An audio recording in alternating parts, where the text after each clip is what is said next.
এই হচ্ছে একটা হোটেল। এখান থেকে আসলে হ্যারাম শরীফে যেতে আপনার 5 থেকে 6 মিনিট লাগবে। আমাদের এই যে লাবলু ভাই হাজি নিয়ে আসছে।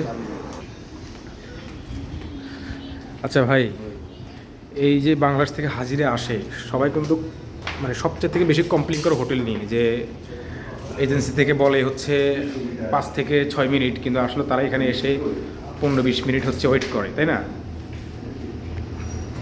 তা আমরা এখন এখানে আসলে কিছু রুম দেখি। এখান থেকে কিন্তু আসলে আপনার হ্যারামে হেঁটে যেতে আপনার ম্যাক্সিমাম হচ্ছে 10 মিনিট সময় লাগবেই। আমরা এখন 609 নম্বর রুমটা দেখবো। এটার আসলে ভিতরের কোয়ালিটি কীরকম, কয় বেডের, লাইট দেন তো ভাই একটু। আচ্ছা, এই হচ্ছে রুম কোয়ালিটি।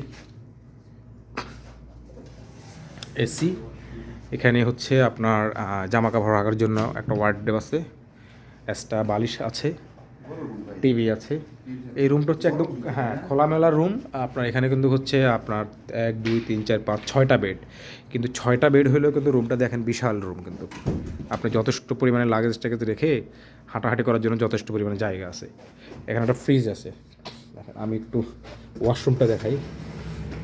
ওয়াশরুমটা কিন্তু বিশাল আকার ওয়াশরুম। আমি আসলে এই পর্যন্ত অনেক হোটেলে গেছি, কিন্তু এত বড় ওয়াশরুম আসলে আমি এই প্রথম দেখলাম। সত্যি আসলে অনেক অনেক বড় ওয়াশরুম। দেখেন এই কোণা থেকে শুরু করে না, ওয়াশরুমটা কিন্তু বড়। তো আরেকটা রুম দেখি, 5 বেডের একটা রুম আছে, ওটাও দেখি।